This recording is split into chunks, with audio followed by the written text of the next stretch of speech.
자, 다음은 통계적 가설 검증에 대한 설명 중 적절하지 않은 것은, 자, 이런 문제들 아까 우리 T 검정도 마찬가지였지만 여러분들 좀 어려운 문제죠. 그래서 이 부분에 대해서는 많이 보시면서 좀 이해를 하실 수 있도록 좀 체크를 해주세요.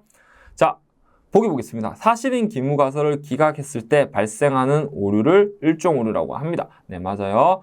참을 거짓이라고 판단하는 오류인 거죠. 그럼 반대로 거짓을 참이라고 판단하는 오류는 뭡니까? 이종 오류라고 합니다. 그래서 맞는 내용이고요. 자, 기무가설이 사실일 때 이 기무가설을 기각함으로써 발생하는 오류를 유의 수준이라고 한다. 이건 조금 헷갈리는데요. 자, 4번 보기 한번 볼게요. 유의 확률이 작을수록 기무가설을 지지하는 것으로 해석한다. 유의 확률은 확률이잖아요. 확률이 작을수록 대립가설을 지지를 하거든요. 그럼 맞는 얘기, 옳지, 적절하지 않은 것은 일단 4번이 되는 거고요. 기무가설이 사실일 때 이 기무가설을 기각함으로 발생하는 맞습니다. 발생하는 오류의 허용 정도를 우린 유의 수준이라고 표현하는 거거든요. 그래서 이건 맞는 얘기가 되겠어요. 자, 그래서 이 내용 정답은 4번이 되겠습니다. 자, 5개의 관측치를 가진 데이터셋에서 각 관측치 사이의 유클리드 거리를 계산한 행렬입니다. 체단연결법으로 체단연결법, 계층적 군집 분석을 사용할 때 첫 번째 단계에서 형성되는 군집과 A의 거리는 이게 각각의 지금 거리라고 했잖아요. 각각의 거리라고 했어요. 자, 그러면은 이 중에서 첫 번째, 즉 이제 계층적 군집파를 좀 이해를 하셔야 되는데, 이 군집은 A 집단과 B 집단을 이야기하는 거잖아요. 자, 그때 거리를 측정하는 방법이 있어요. 이 데이터 여기 있고, 데이터가 여기 있고, 여기 있다고, 여기 있다고 합시다. 최단 연결법이라고 했죠. 그럼 최단 연결법은 이렇게 연결을 하거든요. 그래서 가장 가까운 놈을 연결을 해요. 그럼 이 중에서 가장 가까운 거리의 집합을 먼저 찾으셔야 돼요. 보니까 숫자 제일 작은 게 뭡니까? 네, 요거네요. 그럼 요건 누구예요? DE가 되겠네요. 요게 뭐예요? 네, 2.2가 됩니다. 자, 그럼 2.2에서 이 문제가 첫 번째 단계에 생성되는 군집, 요게 DE였죠, 첫 번째가. 자, 그리고 나서 요 중에 A와의 거리예요. 자, 그럼 요거와 B, 3.2, 요 값을, 즉, A와 가장 가까운 놈은 B죠. 그래서 값은 뭡니까? 요 2.2와 가장 가까운 거리는 A이기 때문에, A라고 했기 때문에 요 거리는 3.2가 됩니다. 3.2. 가장 가까운 거리 그대로를 찍어요. 그래서 정답은 2번이 됩니다. 자, 다음은 신경망 모델에서 입력받은 데이터를 다음 층으로 어떻게 출력할지를 결정하는 함수로 가장 알맞은 것은, 자, 신경망, 우리 인공신경망 이렇게 되어 있다고 했잖아요. 3개 층이 있어요. 이게 은닉층, 입력층, 출력층. 그래서 인풋, 히든, 아웃풋 이렇게 표현하는데, 입력받은 데이터를 다음 층으로 어떻게 출력할지 결정하는. 그럼 이제 요거는 입력받아서 넘겼어요. 그럼 은닉층에서 다음 은닉층으로 이렇게 전달을 할 거거든요. 이때 출력을 제어하는 함수는 이름이 활성화 함수라고 합니다. 그래서 활성화 함수에는 뭐 시그모이드다, 렐루다 이런 함수들이 있어요. 여기까지 같이 챙겨 놓으시면 도움이 되실 것 같습니다. 자, 다음은 31번 문제입니다. 텍스트 마이닝에 대한 설명으로 옳지 않은 것은, 자, 텍스트 마이닝도 요 문제도 SNA와 같아요. 얘도 지금 우리가 마이닝이라는 주제 안에서 데이터 분석 준 전문가는 비정형 데이터 마이닝을 포함을 하진 않고 있거든요. 근데 제가 일단 요새 최근에 문제가 자꾸 나오는 추세이기 때문에 비정형 데이터에 대한 개념도 이번 교재에 포함을 시켰고, 이 텍스트 마이닝에 대해서도 이 문제 해설 영역에다가 디테일하게 설명을 해놨습니다. 참고해 주시고요. 자, 텍스트 마이닝은 뭐예요? 여러분들 언어, 이렇게 지금 제가 이렇게 얘기를 하고 있잖아요. 이거 언어라고 하죠. 이 언어를 컴퓨터가 이해할 수 있게 해서 새로운 사고를 하고 어떤 번역이라든지 어떤 다른 형태로 변환하는, 즉 음성과 문자를 이용을 해서 그 안에서 새로운 변환을 주거나 활용을 하는 그러한 기법, 즉 데이터 안에서 뭐라고 해야 되죠? 숨겨진 의미나 패턴을 발견하는 방법을 텍스트 마이닝이라고 해요. 그럼 이제 요거는 뭐 말씀드렸던 것처럼 문자라든지 언어라든지 음성이라든지 이런 것들이 다 포함을 하고 있겠죠. 자, 그래서 보기 읽어보게. 옳지 않은 것은 이라고 되어 있네요. 텍스트 데이터로부터 의미 있는 정보를 추출하고 이해하기 위한 기술이다. 오케이. 텍스트 데이터에서 패턴, 트렌드, 감성 등을 파악하고 분석할 수 있다. 오케이. 구조가 불명확하거나 스키마가 없는 비정형 텍스트가 분석 대상이다. 오케이. 평가 지표로 제어률과 정밀도를 사용할 수 있습니다. 자, 요거는 비정형 데이터라고 해서 분류 기법의 지표를 쓸 수 없는 건 아니에요. 그래서 나중에 학습하시겠지만은 이 단어가 맞냐 아니냐를 판단을 할 때 이런 분류 평가 지표를 쓸 수가 있거든요. 그래서 있습니다. 그래서 정답은 4번이 됩니다. 데이터 탐색 단계에서 고려해야 할 사항으로 가장 적절하지 않은 것은 이래요. 데이터 탐색 단계이네요. 자, 그러면 우리가 뭐 마이닝 관점에서도 할 수 있고 빅데이터 분석 단계에서도 고려를 할 수가 있는데 데이터 탐색에서는 뭘 하는 거예요? 데이터에서 어떤 그래프를 이용을 하고 요약 기법들을 이용을 해서 이 데이터의 어떤 수치 정보들을 이해를 하고요. 데이터의 패턴을 이해를 하는 과정을 데이터 탐색이라고 하죠. 이 과정에서 적절하지 않은 것은 뭐네요? 데이터 분포를 파악할 분수 관계를 이해한다. 맞죠? 데이터 요약 정보, 이제 히스토그램 같은 거 그려가지고 이제 그래프로 표현해서 데이터를 이해할 수가 있잖아요. 변수들 간의 상관관계나 연관성을 분석하여 유의미한 변수를 식별하거나 다중군소성을 확인할 수 있습니다. 데이터 일관성을 검토하여 이상값이나 잘못된 값이 있는지 확인할 수 있습니다. 결집값을 확인하고 결집값이 있을 경우 제거하는 것이 즉 제거하는 것은 바람직하진 않아요.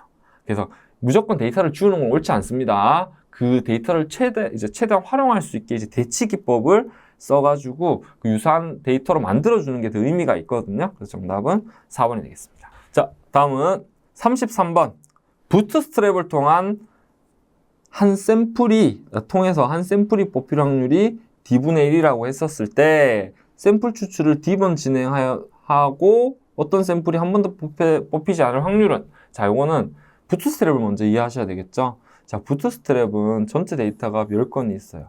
그럼 10건을 복원 추출한다는 뜻이거든요. 그러면 첫 번째 10건을 가지고 데이터셋을 한번 만들었다고 했었을 때 1번부터 10번까지 데이터가 있잖아요. 1번, 2번, 3번, 5번, 6번, 7번. 즉 이렇게 중복 데이터를 허용하는 이제 데이터 샘플링 방법이에요. 자, 그러면 이 중에서 샘플이 뽑힐 확률이 D분의 1이라고 했어요. 그럼 뽑히지 않을 확률은 뭐예요? 1-D분의 1이 되겠죠. 자, 그럼 이걸 N번, 즉 D번 진행을 했대요. 어떤 샘플이 한 번도 뽑히지 않은, 요게 지금 뽑히지 않을 확률이죠. D번은 D성이 되는 겁니다. 그래서 정답은 3번이 되겠습니다. 이건 응용 문제입니다. 이거 난이도가 좀 있는 문제니까 좀 체크해 주시면 될 것 같고요. 사회 연결망 분석 또 나왔네요. 그죠? 연결망을 표현하는 분석 방법으로 옳지 않은 것은, 자, 그럼 이제 아까 제가 말씀드렸던 이 그래프를 만드는 방법으로 옳지 않은 것은 이래요. 연계성과 관계성이 보여야 되죠. 자, 네트워크 그래프, 여기 네트워크 그래프라고 합니다. 자, 그리고 이 네트워크 그래프에 대한 클러스터링 사용할 수가 있습니다. 그리고 아까 중앙력 분석에서 인플루언스에 대한 얘기를 말씀드렸잖아요. 그래서 영향력 분석할 수 있어요. 근데 K-민즈는 얘도 군집 알고리즘, 클러스터링 알고리즘은 맞는데 얘는 이런 집단을 데이터셋에서 구분을 하는 거거든요. 그래서 K-민즈는 군집 기법이긴 하지만은 여기에서는 이 세 가지가 정답에 가깝기 때문에 K-민즈는 옳지 않은 것으로 정의해 주시면 되겠습니다. 자, C계열 모델도 할 얘기가 너무 많아요. 이제 우리 학습하시는 분들 또 어려워하는 거죠. 자, C계열 모델은 너무 어려워하지 마시고 이렇게 생각을 하시면 돼요. 이런 불규칙적인 C계열 패턴이 있어요. 그럼 이거를 규칙적으로 이렇게 만들어주고 이 규칙적인 패턴을 가지고 뭘 하는 거예요? 예측을 하는 거예요. 예측을 하는 게 이게 C계열 모델입니다. 자, 그럼 그 기법 중에서 지금 보기를 보니까 확률적 C계열 모델을 이제 묻고 있는 이제 문제예요. 그럼 확률적 C계열 모델은 뭐로 가냐? AR이라고 하는 자기회귀 분석 모델이 있고요. 이게 진화예요. MA로 진화를 하는데 요거는 이동평균 모델이라고 하고요. 그 다음에 이 두 가지를 더해서 ARMA라는 이제 이동평균, 다시요. 자기회귀 이동평균 모델로 진화하고요. 여기 ARMA 사이에 뭐 하나 딱 집어넣어요. 차분이라는 거 딱 집어넣어가지고 아리마라는 모델로 이렇게 진화를 했어요.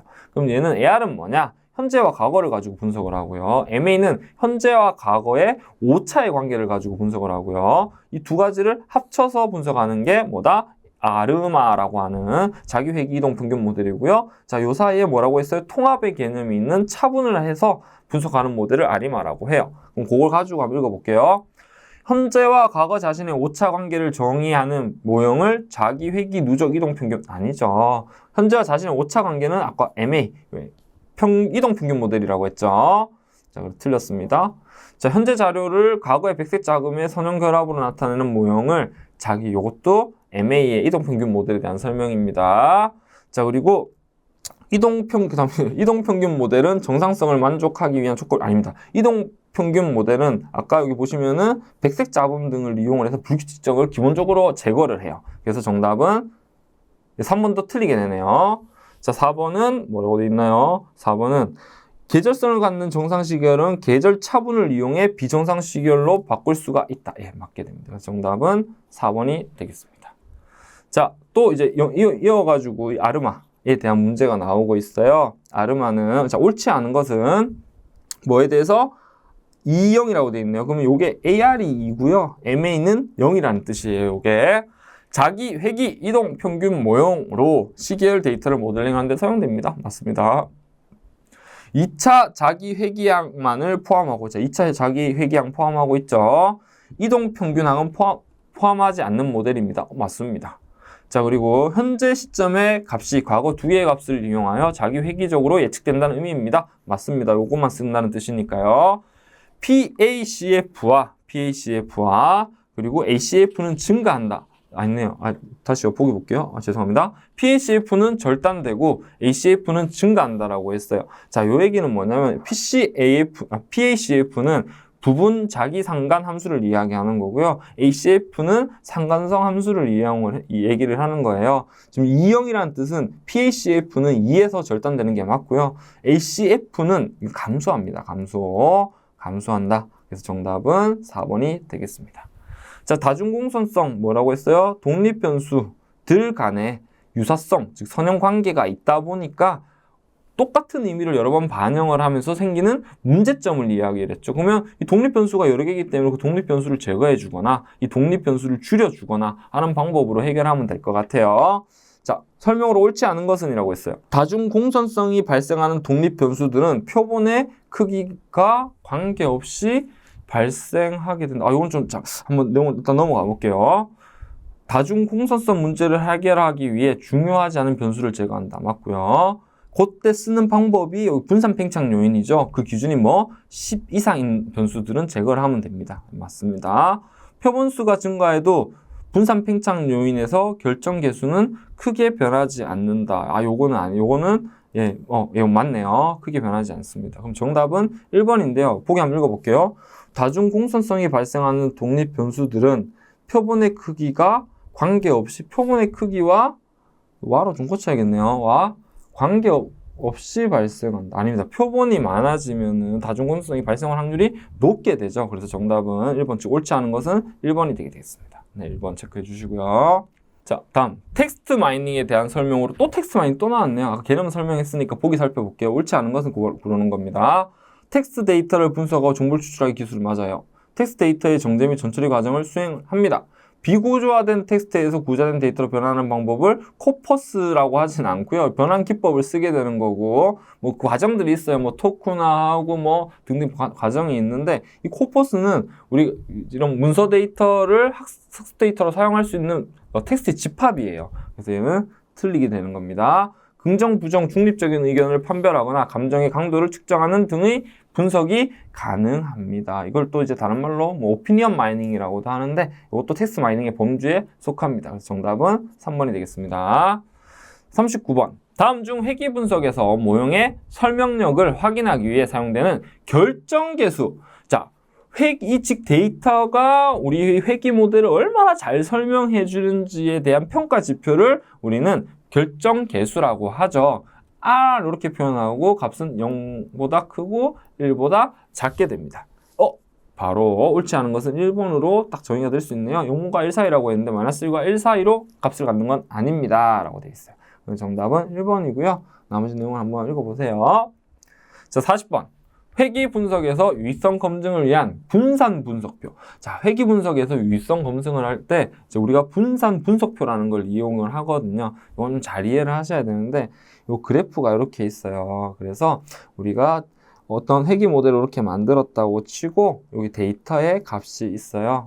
요거는 조금 지워서 자, 이제 여기에 이렇게 평균이 있다라고 가정을 해보면 자, 여기에 데이터의 변동, 여기에 데이터의 변동, 전체 데이터의 변동을 분산 분석표로 이제 표현을 하게 됩니다라는 걸 이야기를 하게 되는 거고요. 자, 그랬었을 때 여러 지표들이 있어요. 지표들이 있는데 첫 번째는 회귀 제곱 합 그리고 오차 제곱 합 요거를 뭐라고 표현하나 MSE 오차 제곱하기 때문에 혹은 뭐 SSE라고도 표현을 합니다. 요거는 MSR 혹은 SSR이라고 표현을 합니다. 회귀 제곱 합이기 때문에 이게 뭐냐면 이게 두 개의 합은 뭐냐? 전체 변동이라고 표현해요. 표현을 하게 되는데 요걸 분산 분석표로 만들어 가지고 최종적으로는 F 값을 구해요. F 통계량을 구해가지고 이 회귀 분석의 값이 유의미하냐 그렇지 않냐를 판단하게 되는 거거든요. 읽어보면 보기 볼게요. 변동 요인은 종속 변수의 변동을 설명하는 요소로 나타내며 회귀식 오차 등으로 구분 표기한다. 맞습니다. 자유도는 해당 변동의 추정에 사용되는 독립적인 정보의 수를 나타냅니다. 평균 제곱은 각 변동의 제곱합을 해당 변동의 자유도로 나눈 값으로 해당 변동의 분산을 추정치입니다. 맞습니다. 오차항의 분산 불편 추정량은 MSR이 아니라 MSE라고 말씀드렸죠. 그래서 정답은 4번이 되게 되겠습니다. 자, 이렇게 해서 객관식 문제 다 봤고요. 자, 이번에는 단답형 1문제를 좀 살펴보도록 할게요. 이건 문제 잘 보셔야 돼요.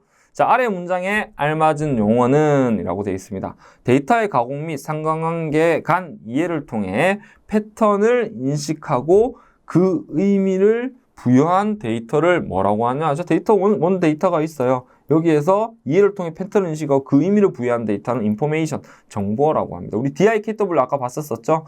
그죠? 그 중에서 인포메이션을 이야기하는 거다.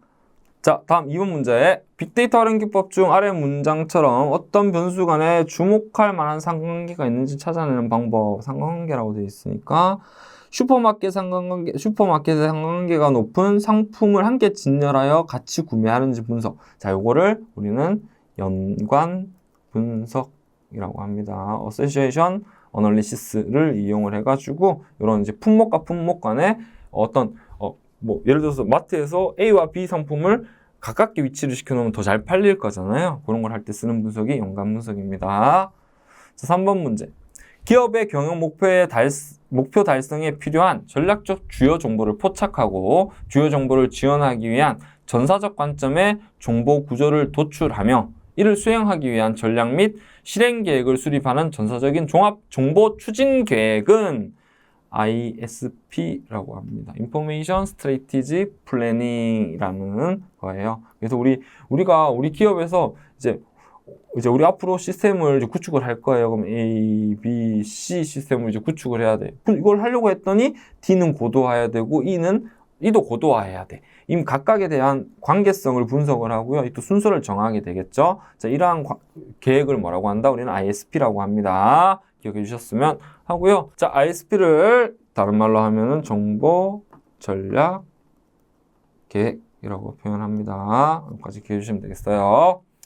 자, 4번입니다. 사용자의 기본적인 요구사항에 따른 모형 시스템을 신속히 개발하여 제공한 후 사용자의 의견을 바탕으로 시스템을 개선하고 보완한 데이터 분석 모델은 우리가 분석 모델에는 그 세 가지가 있습니다. 폭포수, 나선형, 프로토타입. 자, 그리고 최근에는 애잘 기반 데이터 분석 모델을 많이 활용을 해요. 자, 그 중에서 얘는 뭐에 대한 설명이냐면 프로토타입에 대한 문제예요. 자, 이게 어떤 의미를 가지고 있냐? 사용자한테 빨리 보여주고 그 피드백을 통해서 지속적으로 모델을 이제 개선시켜 나가는 방법이거든요. 그래서 정답은 프로토타입 모델이다라는 거 기억해 주십시오. 다음은 5번. 아래에서 설명하는 인공신경망 알고리즘이라고 되어 있어요. 읽어볼게요. 대뇌 피질 중 시각 피질 학습 과정을 모델한 인공신경망. 시각 피질. 네, 좋습니다. 자, 그리고 뚝뚝뚝 비지도 학습. 자, 그러고 나서 군집 차원 축소 시각화. 코넨이라고 되어 있네요. 네트워크 근간을 두고 있다. 자, 요거는 SOM이라고 해서 자기 조직화 지도 알고리즘에 대한 설명입니다. 용 체크해 주시고요. 자, 다음은 6번. 덴드로그램 결과에다 하이트 이베일트 군집의 수는, 자, 덴드로그램은 이제 계층적 군집화인 거고 각각의 데이터를 하나의 개체로 보고요. 그들을 합쳐가면서 적절한 군집을 시각화하는 이제 방법이면서 평가하는 방법이에요. 근데 지금 제시된 그림을 지금 한번 보니까 살짝 좀 모호하게 되어 있어요. 근데 일단 한번 설명을 한번 드려볼게요. 자, 200 기준으로 이렇게 선을 쫙 그어보세요. 쫙 그어보시면은 요 기준으로 밑에 군집수가 몇 개인지 세리시면 되거든요. 자, 그럼 봤더니 하나, 둘, 셋, 넷, 다섯, 여섯 요렇게 군집이 돼요. 근데 이제 실제 이제 그림이 조금 요게 출판이 되면서 약간 오해가 있게 그림이 좀 출판이 된 거고요. 원래는 4개의 군집을 의도했었어요. 그래서 아마 정답은 4개로 돼 있긴 할 것 같은데, 자, 요렇게 해서 이제 보시면 될 것 같고, 실제 정답은 해설집의 정답은 4개로 되어 있습니다만 요 그림상의 정답은 6개입니다. 그렇게 좀 이해를 해주시면 되겠습니다.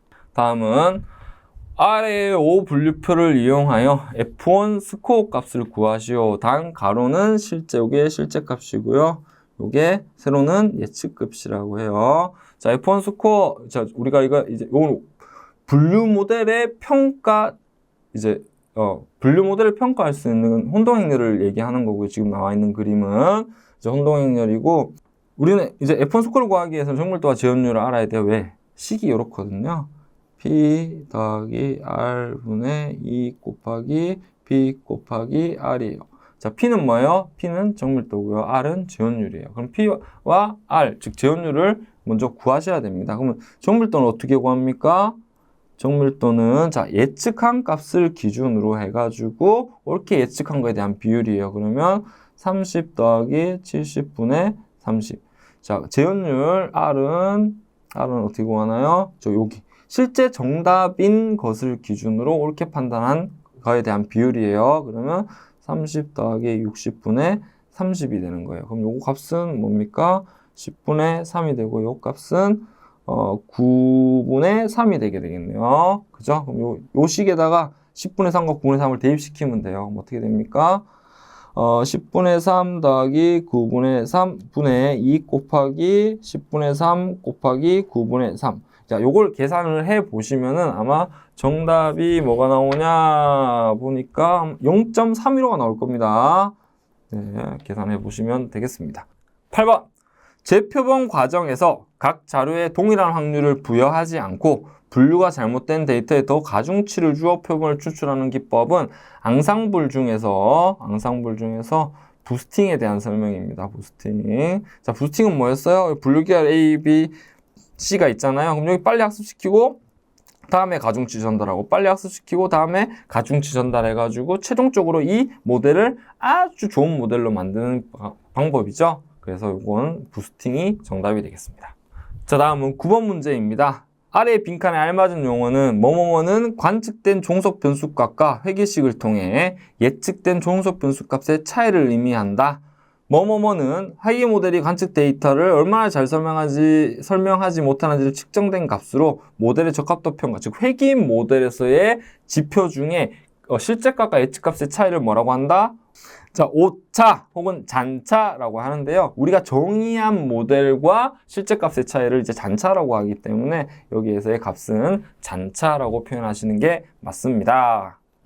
자, 단답형의 10번 문제 보겠습니다. 아래 거래 데이터에서 연관규칙, 기저귀와 맥주의 향상도는 이라고 했어요. 자, 우리 연관규칙의 3가지 지표는 지지도와 신뢰도와 향상도입니다.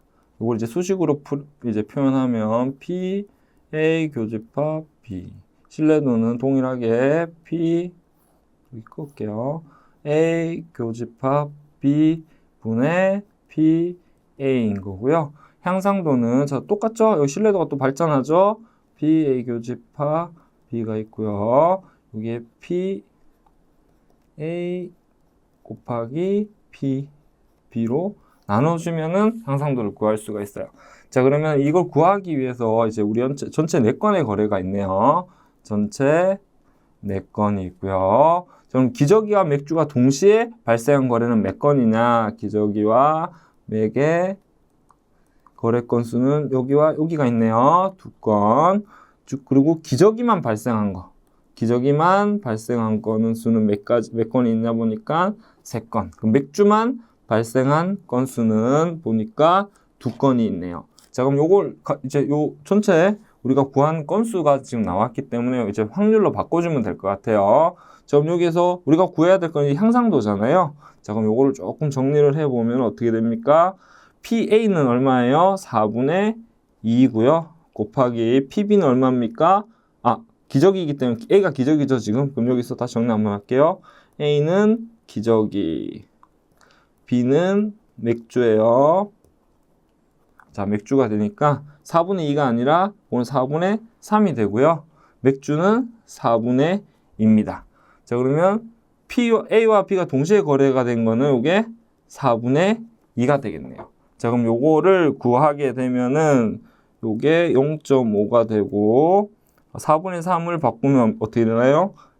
0.75가 되죠? 0.75 곱하기 0.5가 되게 4분의 2니까 0.5예요. 요걸 구하면은 최종 값은 1.33이 되겠습니다. 그래서 결과는 1.33이고요. 이 의미는 뭔가요? 향상도가 1보다 크면 서로 관계가 있다라는 뜻이죠. 그래서 관계가 있다라는 걸로, 즉 독립적이지가 않고 향후에도 관계를 가지고 거래가 일어난다. 이렇게 표현을 해주시면 되겠습니다. 자, 이렇게 저희 37회 기출문제에 대해서 확인을 해봤습니다. 자, 일부 한 2문제 정도가 이제 정답이 좀 잘못된 게 이제 교재에 표현이 되어 있는데요. 이건 정오표로 올려드릴 거고요. 자, 이렇게 하나하나씩 풀어가시면서 내용을 이해하시고, 그리고 여러분들이 답을 선택하실 수 있도록 준비해 주시면은 어렵지 않게 합격하실 수가 있겠습니다. 자, 38회 혹은 그 다음 시험에도 좋은 결과를 얻으실 수 있기를 기원합니다. 자, 이번 기출풀이는 여기서 마치도록 하겠습니다. 감사합니다.